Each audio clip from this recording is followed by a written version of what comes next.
চাঁদাবাজি নাই, সিন্ডিকেট নাই, দলীয় সরকার নাই।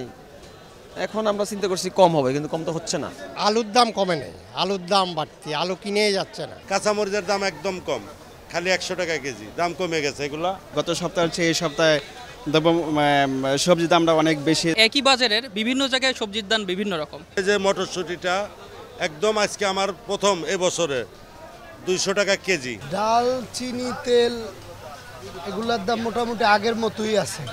মিনিকেট বেচতে আমাদের 70 থেকে 72 টাকা, আড়াই চাল বেচতে দিয়ে 58 থেকে 62 টাকা। একটু একটু করে শুরু হয়ে গেছে শীতকালীন মৌসুম। বাজারে আসতে শুরু করেছে শীতকালীন নানা ধরনের শাকসবজি। কেউ কেউ বলছে বাজার মূল্য কিছুটা বাড়তি, আবার কেউ বলছে নিয়ন্ত্রণেই আছে। আমি ফৌজিয়া ফারিহা, চলুন আজ ঘুরে দেখব ক্রেতা এবং বিক্রেতারা কি বলছেন। আসলে মধ্যবিত্ত আমরা অনেক কষ্টে আছি। যারা নীতি নির্ধারক আছে ওরা যেন এই ব্যাপারে একটু নজর দেয়, আমরা আমাদের ক্রয় ক্ষমতার মধ্যে জিনিসগুলো পাই। আর আমরা একটা চিন্তা করছি যে এখন তো সিন্ডিকেট নাই, এখন এমন কেন? চাঁদাবাজি নাই, সিন্ডিকেট নাই, দলীয় সরকার নাই। এখন আমরা চিন্তা করছি কম হবে, কিন্তু কম তো হচ্ছে না। না, আমি কোনো ডিফারেন্স লক্ষ্য করি নাই। জানে পেঁয়াজ এখন তো 550, 580 টাকা হলো পাল্লা, আমি দেখে আসছি। তাহলে 100-এর উপরে দাম না? এর আগে তো কিন্তু 60-70 দিয়ে কিনতাম আমরা। সবজি কিছু কিছু দাম কমছে, যেমন ধরুন কপি, ফুলকপিটা একটু কমছে। গত সপ্তাহে 60 টাকা ছিল, এই সপ্তাহে 40 টাকাও দিচ্ছে। আমি কিনছি 40 টাকা করে। আর আলুর দাম কমে নেই, আলুর দাম বাড়তি, আলু কিনেই যাচ্ছে না। কয়েকটা দেখছি একটার পর একটা কমবে মনে করি, কিন্তু কোনোটা কম নাই। নতুন আলু উঠছে 120 টাকা বলতেছে। সহনশীল নাই, আরও কমা দরকার, আরও কমা দরকার। আমি মনে করি বাজার সিন্ডিকেট ভাঙার জন্য সরকার অনেক কাজ করা দরকার, আর কি অনেক কাজ করা। যেমন ধরেন তদারকি করতে পারতো মাঝে মাঝে এসে। আর এইখানে তদারকি করলে কি হবে? এখানে তো ওরা আরেকজনের কাছ থেকে আইনে, ওইখান থেকে আইনে এখানে বেচতেছে, আরেক জায়গা থেকে আইনে। যেখানে মূল জায়গা ওইখানে যাওয়া দরকার।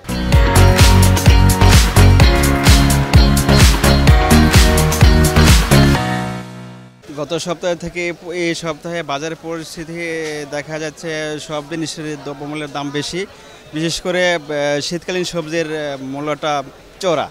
তো দেশের যে বর্তমান পরিস্থিতিতে আসলে মানুষ চিন্তা করছিল যে শীতকালে সবজির দামটা কমবে, কিন্তু এখন বাজারে আইসা দেখি বাজার করতে যায় মানে গত সপ্তাহের চেয়ে এই সপ্তাহে সবজির দামটা অনেক বেশি। যেমন সিম, টমেটো, আলু, কপি, ফুলকপি, এগুলো শীতকালীন সবজি আমরা জানি, এগুলোর দাম অনেক বেশি। দেখুন এখন তো শীতকাল, তো শীতকাল অনুযায়ী আমাদের এখন সারা বাংলাদেশে শীতকালে যে সবজিগুলো আছে সব কিছু একদম অ্যাভেলেবেল। তো সব কিছু সবজি অ্যাভেলেবেল থাকা সত্ত্বেও আমাদের যখন প্রান্তিক চাষি থেকে সবজিগুলো ঢাকাতে আসতেছে, বিশেষ করে কারওয়ান বাজারে, এখানে আসার ফলে বিভিন্ন হাত ঘোরার ফলে সবজির দাম দেখা যাচ্ছে 50 টাকা থেকে 100 টাকা হয়ে যাচ্ছে। এবং একই বাজারের বিভিন্ন জায়গায় সবজির দাম বিভিন্ন রকম। এটা আমার কাছে মনে হয় যেন আমাদের সঠিকভাবে বাজার তদারকি করা হচ্ছে না। সরকার কর্তৃক আরও বেশি কঠোরভাবে বাজারটা মনিটরিং করা উচিত। যেটা নতুন আসতে আছে শীত মৌসুমে, যেমন এই যে মটরশুঁটিটা একদম আজকে আমার প্রথম এবছরে 200 টাকা কেজি। তারপর আপনার নতুন আলুটা 120 টাকা কেজি। আপনার নতুন নতুন জিনিসের কথা বলতেছি, আপনার ওই যে লতিটাও এখন নতুন, এটা 80 টাকা কেজি।